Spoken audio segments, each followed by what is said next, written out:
Welcome to Help Stop the Genocide in American Ghettos podcast. I'm your host, Emmanuel Barbee. This afternoon, we have a special guest. We have Margaret Jefferson from Chicago. All right, you're on the air. Hello, everyone. My name is Margaret Jefferson. I am an author of A Heart That Will Never Heal. This story, it's my life story. It talks about going through domestic violence, going through just a lot of different challenges. I did lose my son, and I talk about those struggles of going through this and how God has allowed me to overcome and to become the woman I am today. So that's what I will be talking to you about today. Please tell us whatever you want. So, yes, in regards to my story, in regards to my story, A Heart That Will Never Heal, I wanted to kind of go over some of my life lessons of what I feel will be imperative for individuals. I want to just read a certain portion of it. This is in the beginning of the book. It talks about you're not a victim for sharing your story. You are a survivor setting the world on fire with your truth. And you never know who needs your light, your warmth, and raging courage. And it's just very courageous for you to be able to speak out about your truth. Even though you went through something, you don't have to be ashamed. You don't have to hold it in. You can speak your truth. Everybody that's been through something, you don't know who you can be helping in the process of just speaking your truth. And so I discussed that in my book as well as my life lessons. And I'm going to go over these different lessons that I talk about in my book as well. So my life lessons and quotes to live by. Never give up on your dreams, no matter how long it takes. Don't let life break you. Instead, learn from it and become a better version of you. You are the narrator of your life. Hard times won't last always. Keep going. God's got you. Do the best you can. You will never be perfect. Cherish every moment in life. And these are life quotes that I live by. And also within my book, I have I have resources. I don't know if you can see that, but I do have resources and I have journal pages where you can just start your own journey and your own story and begin to start writing. So I have the journal pages. It's a 2-in-1. So it's a book along with a journal. So you can start your process. And if you want to become a writer, you can definitely do so by A Heart That Will Never Heal. Uh, in addition to that, I am a caseworker. I love to help people. So I deal with social work. But before we go there, I want to let you know where you can find my book. So you can go to Margaret Jefferson Inspires with an S.com. So again, that's Margaret Jefferson Inspires.com.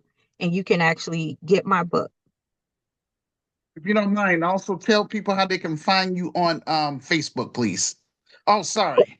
And Because we connected on LinkedIn. So if you do have a Facebook page, tell them how they can connect with you on there, as well as on LinkedIn too, please.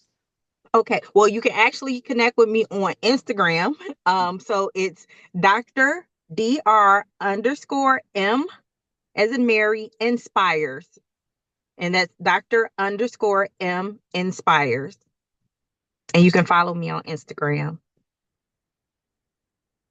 And yeah, so that's a briefing of my book, and it's very inspirational. And people have purchased the book, and they have discussed that it has really helped them. And that's why I tell anybody, hey, if you're going through and you know your story can help somebody else, please feel free to tell your story. Don't be ashamed. And I advocate for domestic violence. I'm an advocate for domestic violence. I learned later on because before, during domestic violence, I realized that there wasn't a lot of programs. But now and today, there's more programs, as well as I know people have their biases with the police stations, but they do offer a program or they actually have a liaison that will help you with domestic violence. So if you're going through something, you can call the liaison, and just talk to them, say, hey, this is what's going on. Do you have resources? And they have the capacity to provide you with those resources. So yeah. So that's another thing that's very helpful now in today. And there's many organizations such as APNAGAR, such as the CAWC, that's here in Chicago. However, there is the hotline, and I want to give you that number. If anybody's out there that needs this information, it's the National Domestic Violence Hotline, and that's at 800-799-7233. Again, that's 800-799-7233. Or the hotline.org. If you're online, you can check that out. They actually have, and even with our seniors, they have a National Senior Center of Elder Abuse, and that's 855-500-3537. Many times our seniors are disregarded because it's like, oh, they don't go. Yes, they go through abuse, and abuse can come in different forms. It can come in emotional abuse. I know many people are so prone and used to abuse the physical aspect of it, but it's emotional, it's verbal, it's mental, it's all different forms, financial. There's various forms of abuse, and I just want to bring awareness of these various forms of abuse because it oftentimes go overlooked, and it includes manipulation. I went through every form of abuse there is, and I didn't even know what domestic violence was during the time. Growing up where I'm from, it's like, oh, you get into an argument or something like that. Oh, he hits you and it's okay, but it's not acceptable.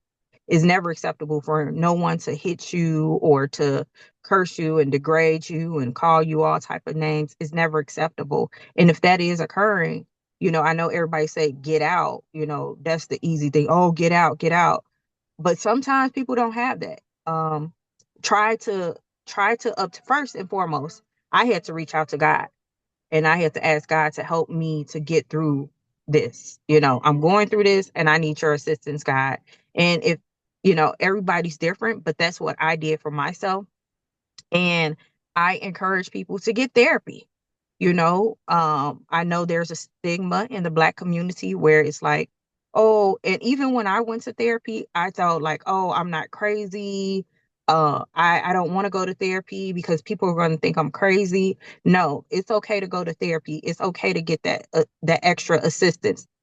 And I went to therapy because it's a lot of trauma when you're dealing with domestic violence. And, I lost my son. There's a lot of trauma that comes from that. And so with that being said, you may need that extra help. You may need somebody, an extra person to be able to talk to and be a guide to help you to kind of keep you on the right path, or, or just figure out different tools that can initially help you in your everyday life. And so that's what I did. I went to therapy. First and foremost, I talked to God first. And my uncle always told me this formula. He said, you want to know the formula of life? It's God first, then you, then everything else falls into place. And that's what I live by. And that's what I utilize in my everyday life. Um, in addition to that, make sure you have, if you don't have a support system, there's different organizations that's out there.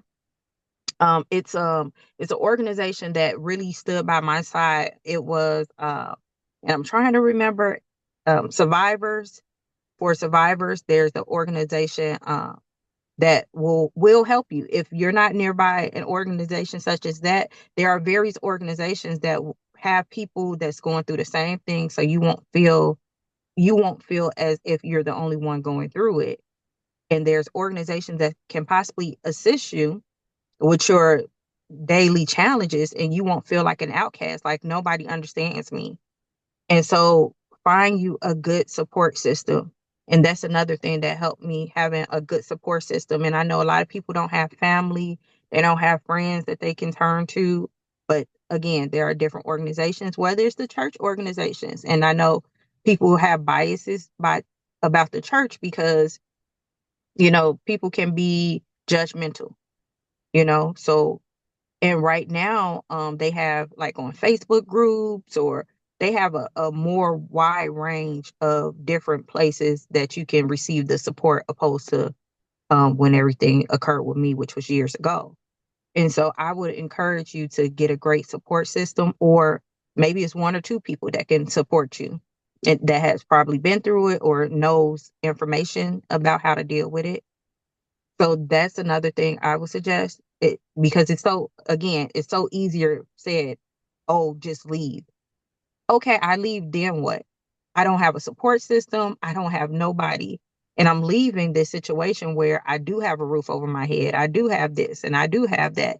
And now I'm going somewhere and I don't have nothing. So I encourage to have a support system. Again, first and foremost, God. So those are some of the tools, if someone is going through it, that I would recommend doing. Um, yeah, yeah. So this is really, by me writing this, and what inspired me to write my book.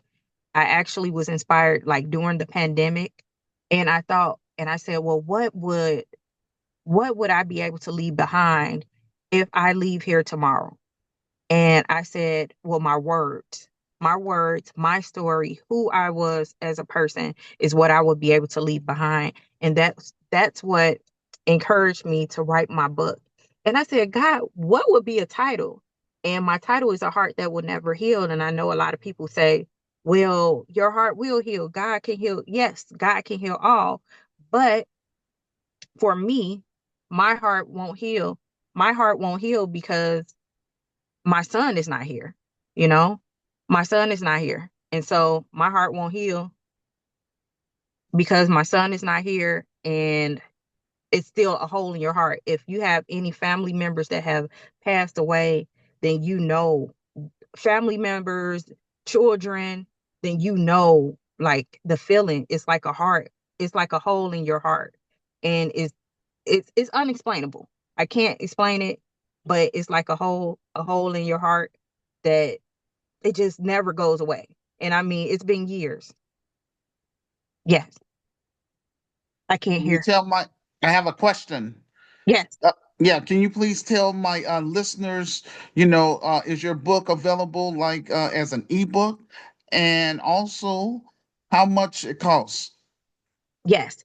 So the book is not available for ebook as of Okay, yet. okay. How, however, on my website, there's a link, and it's through e-commerce, and it's $24.99. But again, you have a 2-on-1. You have the story as well as a journal within one book. So yes, this is my baby. This is my baby here. And you have another question? Please go ahead. Anything else you want to say? I do want to share my story about my son. Okay. Um, his name was Javon, and he called himself Javon Iron Man. And How old was so he? How old was your son? he was 3.5 years old. I don't know if Oh, you can see his picture. yeah, I see. Yeah, so he was 3.5 years old, and we call him Javon. Well, he called himself Javon Iron Man, so I called him Javon Iron Man too. And just a quick memory of him: he was very jovial. As you can see, his beautiful smile. I don't know if you can Yes. see it because he had Yes. a beautiful smile, just full of life. And I remember on Christmas, he came and he had a guitar. I didn't have much money, but I purchased a guitar for him. And he loved Iron Man, but at the time, I don't think Iron Man was too hot. Then it was like Spider Man and Batman and things like that. So I got him some Spider Man underwear, and he had his guitar and he was just gone. He's dancing, and that's just the type of son Javon was, and his memory will continue to live on through my book, through my story. I'm going to keep Javon's name alive and encourage other people that is going through that you're not alone. And so, yes, thank you. Yes, And I'm really, you have my condolence, thank you. Thank you. Yes. Yeah. Do So, you? We still have some time. Do you have anything else you would like to say? You know, like I said, the formula of life for me is God first, then you, then everything falls into place. And I feel like if people use that formula, it would help tremendously because I don't look like what I've been through. Because it's by the grace of God that I'm still here. And actually, I was stabbed 5 times, and I was pushed from a second floor window. And and this was by the father of my child. And he went back and retrieved a knife, and then he murdered our child. And so that's how Javon lost his life due to domestic violence. And so, I just encourage anyone. I can't tell you to leave, but just think about it, and find those resources or somebody that you can help you. So that's it. There, I mean, I'm not trying to pry. Um, Mhm. just bear with me, please. Yes. Um, so I assume your ex-husband, he was charged and all that stuff and convicted. So he's in jail, correct? Yes. Life, but he's not my husband. He was my boyfriend. Okay. But he's in yes, he's incarcerated life plus 25 years. Okay, good. Yeah, I hate it when I really hate it though too. The most when a child is involved with being, murdered and stuff. It's just rough. Yeah. Yeah, it's still a lot, but I know by me speaking out, I'm going to touch somebody. Whether it's one person, I'm going to touch somebody, and somebody child wouldn't have to go through what I went through just by me speaking out and keeping my son alive. Share this this time with you too, but again, I don't want to, I asked you to come on here as a guest speaker, so I want you to just go ahead and say your piece, and then I'm going to say a couple things before we close. Uh, I'm pretty much I stated overall everything. I just want to be a voice and try to prevent anybody from going through what I've been through. And Mhm. so that's why I'm here today. Yes. And I appreciate having you on here. And technically, once I get my Christian business up and running, I would like to discuss with you, not on, in private, not online and stuff, about seeing if we could eventually turn your book into a movie. Yes, I do have a friend, but we'll go through that when we talk. But yes, Okay, well, I do want to mention something, all right? yes, And also, this is for my listeners that's out there too. Um, so hold on before we do that. Remember, you're trying to invite me to come to something like by the summer. So can you talk about that a little bit about that event? So right now it's in the makings. Hmm. But this event will pretty much be an event for Black organizations, Black businesses to come together in one space and just try to know what businesses is out there, what different resources is out there for Black individuals, and we're trying to create one space for that. And it's going to be in I'm going to say roughly June or July thus far, but it's in the makings. So Yes. I'll keep you updated, and hopefully you can provide your listeners with the information. And you say it might be at Chicago State, correct? Yes, possibly. So it's in the making. So nothing set in stone yet, but right now we're hoping that we can have it at Chicago State University.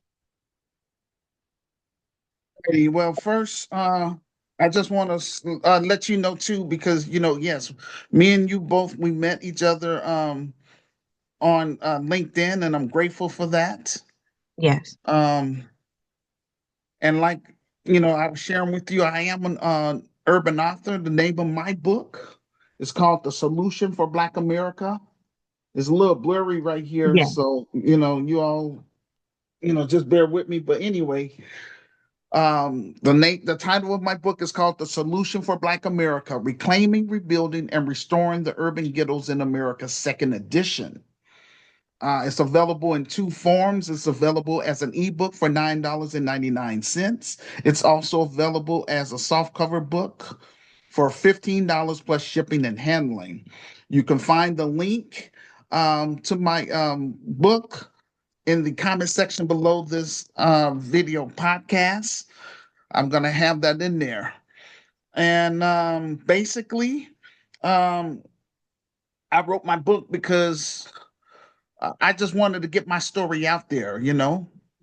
And so I want to do Absolutely. something positive for, you know, my people here in the city of Chicago, because Yes. this is where, I'm at.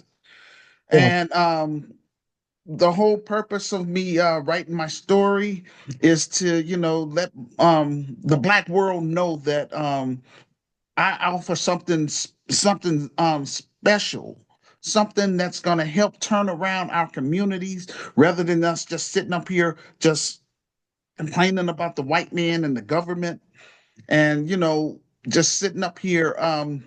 I would just say we're going around in circles, Right. because in every inner city in America, not just Chicago, there's a church and then there's a liquor store. Mm. So we have a whole lot of those things. But notice our the African American community is not improving.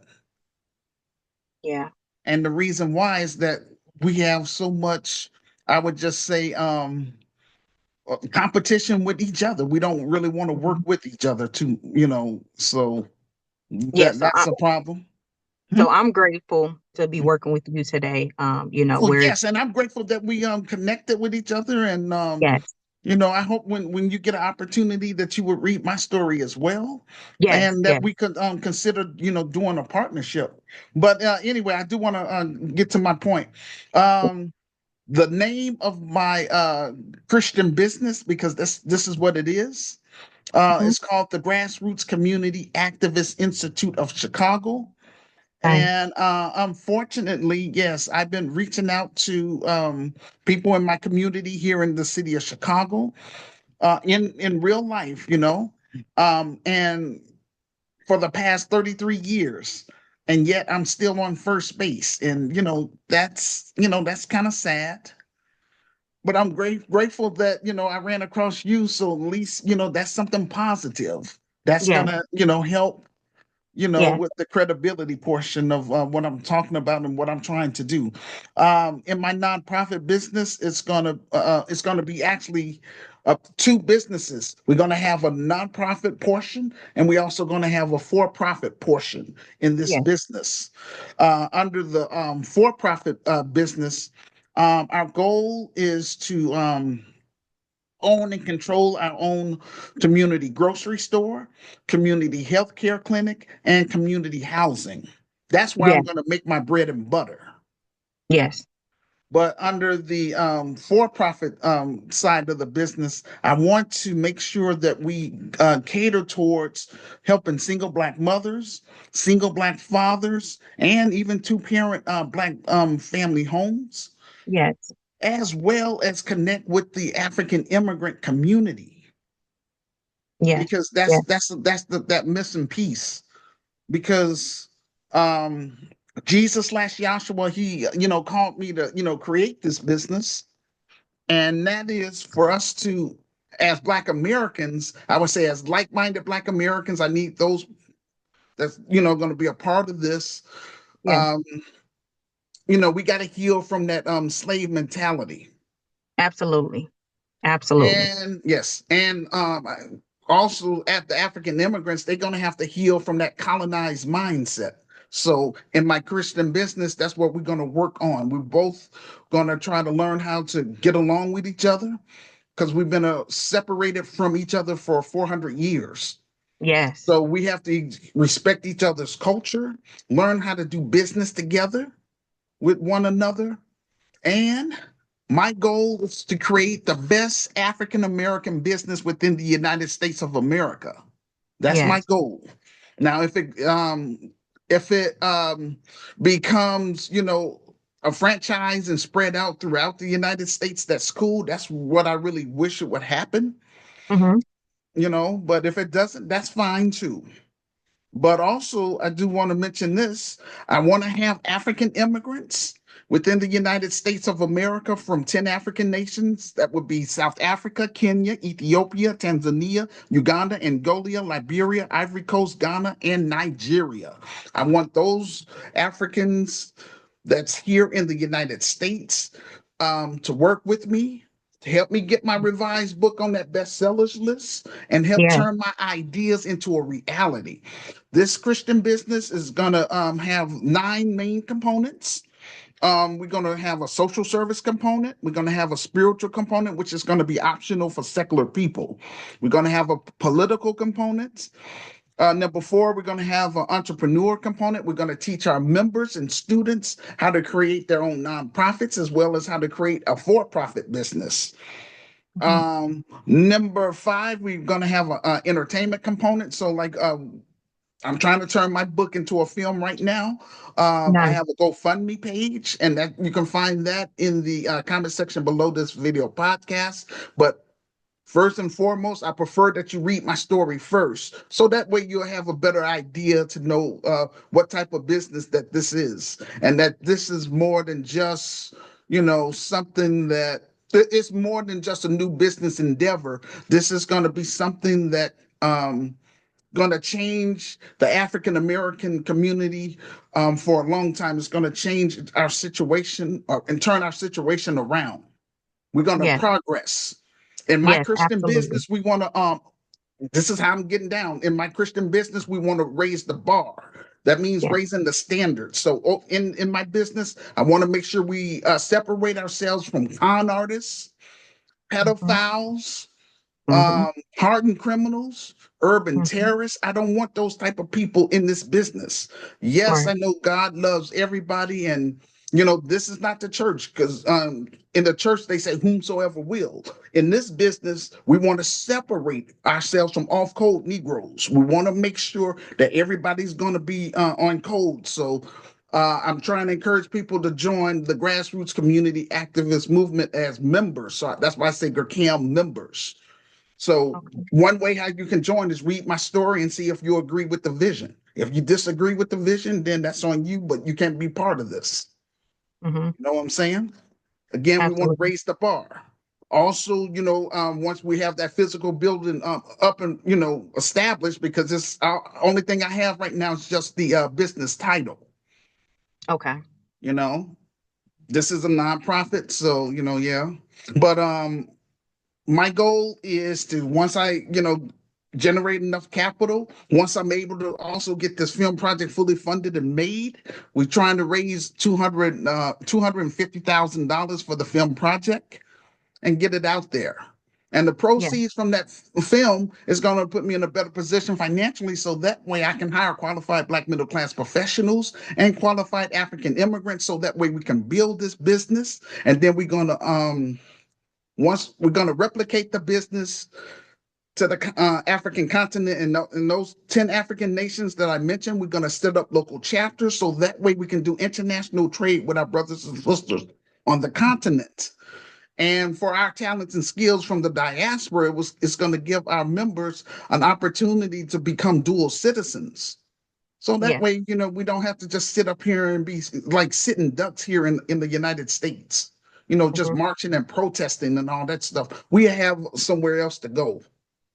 Okay. Number 6, we have Black media, grassroots media components. Number 7, a health and wellness component. Number 8, science and technology component, and number 9, a travel and tourism component. Again, this is a Nehemiah assignment. It's bigger than myself. I Yeah. can't do this stuff but on my own. This is why I created my platform, because I wanted to connect with, again, like-minded Black Americans and like-minded African immigrants to get on board and work with me to turn it into a reality. So that way we can pass this business down to the next generation, which will be GRCAM members. Yes.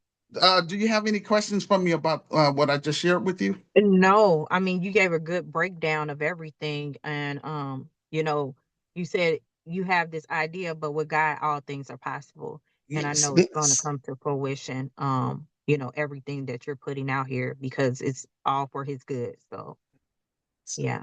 The main thing too is for us as Black Americans and also African immigrants, for us to get along with each other and for us to get the business popping here, like I say in Chicago, first for credibility, and then we want to definitely expand it to the African continent, so that way we can help improve the African economy, and also eventually reclaim our continent, because Yeah. that belongs to us. Yes.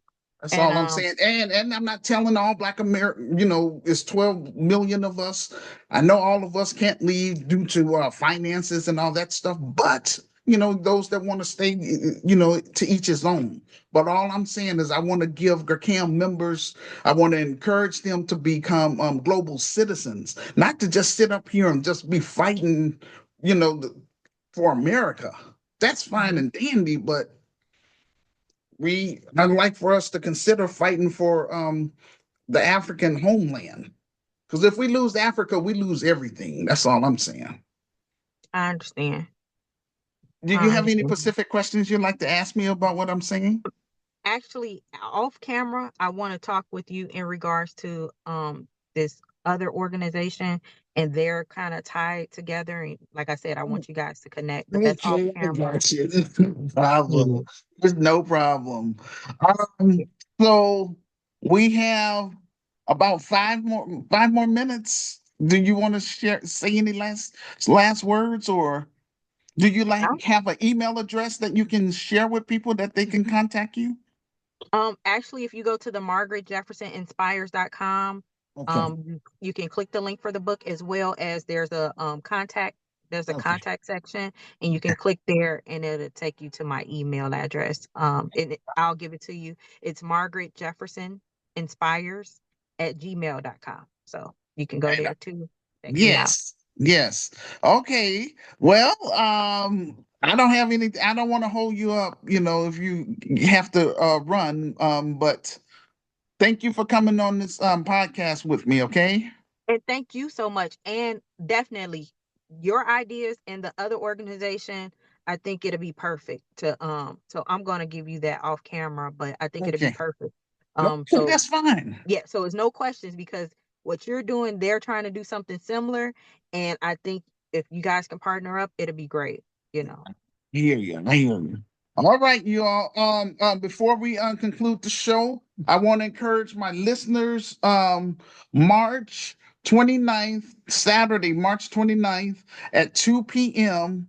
Um, we're going to be hosting our virtual conference. And again, I do that once a month in order to try to raise capital for our film project. So it's going to be at 2 o'clock p.m. American Central Time. And so please mark your calendar for that. I'm going to speak maybe for about 30 minutes. And then after that, I'm going to open up the show for Q&A. So that way you can get on camera and, we can talk about it. The theme is something about, because I don't have it in front of me, but it's about gun violence in the African American community. Mm. So we're going to talk about that topic, but we got to watch a video first about it. So if you're interested in being on the panel, send me a email message and I give you more detail about that. So that's it. Thank you all Thank for you. listening. Thank you. We'll see you on the next episode. Peace and blessings. And that's going to conclude our show for today.